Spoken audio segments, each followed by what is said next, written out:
The quarterly forecast vanished from the projector screen. In its place, a picture of my car flashed into view, parked outside my son's elementary school. Every head in the conference room swiveled towards me. The new intern, Winnie, planted her hands on the table, her face glowing with the thrill of a righteous crusade. "Mr. Anderson," she announced, her voice sharp enough to cut glass. "I need to report a serious misuse of company property." She slapped a stack of photos onto the polished wood. "Ms. Clark has been using the company car as her personal taxi service, picking up her kid, running errands, taking it home on weekends. This is a flagrant violation of policy." The room went dead silent. A chill snaked up my spine, despite the stuffy air. I almost pitied the girl's wide-eyed ambition. She was right about one thing. That was my car. My 6-figure luxury sedan, which I'd lent to the company 3 years ago so we could impress clients. Free of charge. Winnie flipped to the next slide, a spreadsheet. I've run the numbers. Based on her commute and personal trips, she's costing the company thousands a month in fuel and depreciation alone. She turned to the man at the head of the table. "Sir, we're supposed to be cutting costs, not funding a manager's lifestyle. This needs to be dealt with." All eyes landed on Noah Anderson, my old college friend and the CEO of the company we built from nothing. I remembered the nights we couldn't make payroll, when I drained my savings to keep us afloat. I remembered handing him the keys to this very car, brand new, saying, "The company needs this more than I do." He'd used it for 3 years. I'd paid every cent for gas, insurance, and maintenance. I'd even been the one to drive it to the airport for client pickups when our driver was out. Everyone in this room knew it was my car. Trevor from marketing, who just last week borrowed it to take his father to the hospital, was suddenly fascinated by his keyboard. Macy from reception, who took it for joyrides every month, shot me a look of pure disgust. Noah's fingers tapped a slow, deliberate rhythm on the table, his tell when he was weighing his options. He wouldn't meet my gaze. "Ava," his voice was cold, unfamiliar. "Is what Winnie said true?" The air left my lungs. True? Was it true that a year ago I'd mortgaged this car to cover salaries and he'd clapped my shoulder saying, "You saved us, Ava"? Was it true that 3 years ago he promised, "When we make it big, I'll buy you a new one"? He was really asking me this. My voice was steady when I finally spoke. "What do you think, Noah?" He looked away. "The evidence is clear, and rules are rules, Ava. Even for a founder, public and private have to be separate. That's the bottom line." He took a breath. "Hand over the keys. The car will be managed by admin from now on. As for the costs Winnie calculated, finance will deduct them from your salary." A triumphant smirk bloomed on Winnie's face. "Mr. Anderson is right. I think Ms. Clark owes the entire company an apology too." Noah waved a dismissive hand. "A company-wide email will suffice." An email. A salary deduction. And he was taking my car. I looked at his familiar face and saw a complete stranger. I didn't argue. I didn't pull out the title from my bag and slam it on the table, because I finally saw it all clearly. Winnie was just a pawn, desperate to climb the ladder by stepping on me. Noah wanted my car, and he was using a clueless intern to steal it in plain sight. 3 years is a long time. Long enough for a lie to feel like the truth, for a gift to be mistaken for an entitlement. I stood, my movements slow and deliberate. I pulled the keys from my bag and set them on the conference table. The metallic clink cut through the silence. "Fine. I accept the decision." My eyes found Noah's, a faint, cold smile touching my lips. "I hope the car continues to bring the company good luck." Noah, who had clearly braced for a fight, let out a slow breath, the tension drained from his shoulders. "Ava, it's for the best. You have to understand, my hands are tied here." When he snatched the keys, clutching them like a trophy. "See, if you just cooperated, we wouldn't have had to make this a public spectacle." I gave her a long look, a flicker of pity the only thing I felt. She had no idea what she was holding. She thought she'd just won the battle. In reality, she'd just handed me the match. By the time I got back to my office, the company-wide email had already landed. The subject line was a masterpiece of corporate shaming, disciplinary action regarding director Ava Clark's misuse of a company vehicle. Through the glass walls of my office, I could hear the whispers ripple across the floor. Wow, I always thought she was so aloof. Turns out she's just greedy. Driving a 6-figure car on the company's dime to pick up her kid? That's bold. Finally, some accountability. That new intern, Winnie, really has guts. I took a sip of my coffee. The bitter brew did nothing to chase the ice forming in my chest.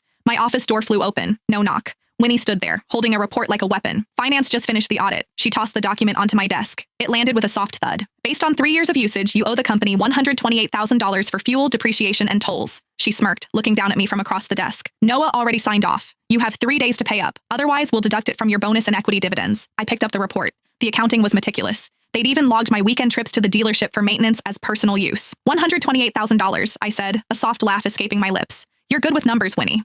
"Rules are rules," she shot back, chin held high. "You enjoyed the benefits. Now you pay the price." "Enjoyed?" I set the report down and leaned back, studying her. "Do you know what the annual insurance on that car costs?" She faltered. "The company covers that, obviously." "No, I do. $50,000 a year out of my own pocket." I paused. "Maintenance? That's your problem. You drove it," she stammered, her confidence wavering. "And 3 years ago," I continued, my voice dangerously quiet, "who brought that car here in the first place? Who cares about ancient history?" She snapped, her patience gone. "It belongs to the company now. Just sign the form and pay the money. And from now on, any vehicle requests go through me for approval." Her, an intern, approving my requests. The absurdity of it was almost funny. "All right." I picked up a pen and signed my name on the reimbursement form. "I'll take full responsibility." Winnie snatched the paper, a triumphant grin spreading across her face. "Smart move." "Oh, and Noah wanted me to tell you. An important client is coming on Monday. They specifically requested that car. Make sure you clean out your personal junk. No car seats, no toys. It looks unprofessional." "Got it," I said, my voice even. She turned and left, the sharp clicks of her heels announcing her victory to the entire office. I watched her go, then pulled out my phone. After checking my bank balance, I dialed a number. Mr. Carter, it's Ava Clark. I need to discuss options for recovering personal property that my company has illegally seized, and I want to be reimbursed for 3 years of expenses. I paused, my voice steady. I have every receipt, every bank transfer, the entire paper trail. After hanging up, I pulled open the bottom drawer of my desk and retrieved a thick manila folder. Inside was the car's entire life story: the purchase contract, the original invoice, the tax certificate, and the vehicle registration. The owner's name was printed in clear, unambiguous letters: Ava Clark. 3 years ago, I'd lent Noah the car to help the fledgling company project an image of success. He'd even offered to sign a lease, 20 grand a month. I'd laughed it off. Forget it, I'd said. We're a team. The company needs every dollar it can get, so we never signed a thing. A gesture of goodwill. That's what I'd called it then. Now I saw it for what it was: a knife I'd handed them to stab me with. Fine. They wanted to play by the rules? We'd settle every last account. I stood and walked down to the underground garage. The car was parked in the CEO's reserved spot. Winnie stood beside it, barking orders at a few people from the admin department. Throw out this seat cushion, it's tacky, and get rid of that ugly charm hanging from the mirror. What's in the trunk? Get that box out of there. It's probably more of her junk. The tacky seat cushion was custom-tailored leather that had cost me $8,000. The ugly charm was a good luck knot my daughter had made for me. The box in the trunk was filled with client gifts I'd personally paid for. I stood behind a pillar, watching as they dumped my belongings onto the grimy concrete. Winnie slid into the driver's seat, snapped a selfie with her hands on the wheel, and immediately posted it. The caption was pure hustle culture cringe. New ride, new responsibilities. The grind pays off. #bossbabe. I tapped the post and gave it a like. Drive safe, Winnie, I thought. That car can be particular. She only really answers to her owner. The next morning, the head of HR called me into a meeting room. He was a man in his 40s I'd always been on good terms with, but now he couldn't meet my eye. Ava, this situation with the car has created a negative perception, he began, shuffling papers.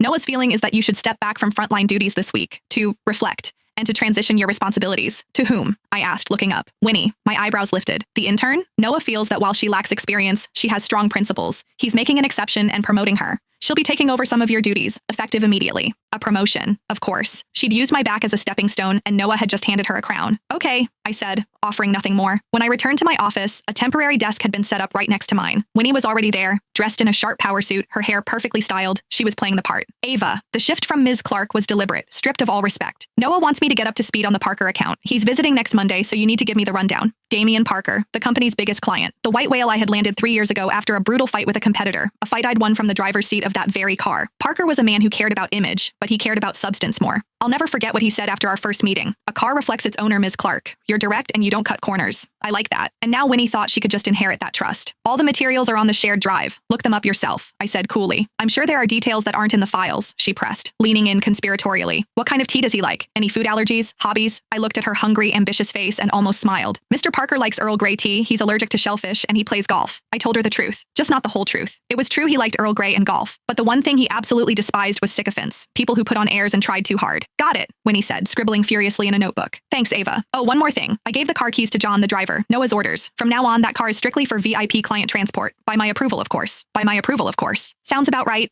I said with a tight smile, nodding. That afternoon, I paid a visit to the dealership. Ms. Clark, good to see you. The service manager greeted me. Everything running smoothly? Perfectly, I said, sliding my spare key across the counter. But I'd like a full diagnostic, and I want you to upgrade the remote tracking system. No problem. Is the car here? Not yet. A faint smile played on my lips. It'll be brought in for service in a day or two. He looked confused. Okay, just remember, I said, my voice low and firm. The second it enters your garage, you lock it down. No one drives it off this lot without my explicit in-person authorization. Understood? The car was registered in my name. He didn't need to understand why. He just had to comply. Understood, Ms. Clark. We'll follow your instructions to the letter. By the time I left, the sky had gone gray. Threatening rain. I called a car, and as it pulled up to the office building, I saw it. My white sedan, gliding out of the underground garage. John was driving, Winnie was riding shotgun, and Noah was in the back, his eyes closed. They were on their way to a client meeting. The passenger window slid down. Winnie saw me standing on the curb and had John pause. Oh, Ava, waiting for a lift? She asked, her smile dripping with condescension. Noah has a meeting, so we're taking the car. It's so humid out. You should probably just head home early and take care of your daughter. Noah's eyes opened. He gave me a brief, indifferent glance. Ava, you can expense the cab fare. The window slid back up. The car accelerated, deliberately splashing a sheet of grimy water from a puddle onto the hem of my skirt. I stood perfectly still, watching the taillights vanish into the traffic. A cold, slow smile spread across my face. Fools. A moment later, my phone buzzed. A notification from my bank. Fuel card transaction, $85 at 3:30 p.m. They were using my car and my gas to do their business, all while mocking me for taking a taxi. The sheer audacity was breathtaking. I took a deep breath and dialed a number from my contacts. Hello, I need to report my fuel card is lost. I said calmly. Yes, please freeze the account immediately. After hanging up, I opened the car's remote system on my phone. The GPS showed a blinking dot moving east on the freeway at 60 miles per hour. My thumb hovered over the button labeled Remote Engine Lock. Too easy, I thought. Too quick. I'd save that for when it would hurt the most. I closed the app and hailed another car. Where to? The driver asked. The largest commercial real estate brokerage in the city, please. He nodded. You got it. Since we were settling accounts, we might as well settle all of them. The entire floor of the office building they were so proud of, it was my property, a legacy left to me by my father. When Noah was a broke startup founder, I'd leased it to him for a fraction of its market value. The lease was up next month. Winnie was so keen on cutting costs for the company. Fine, let's start with the rent.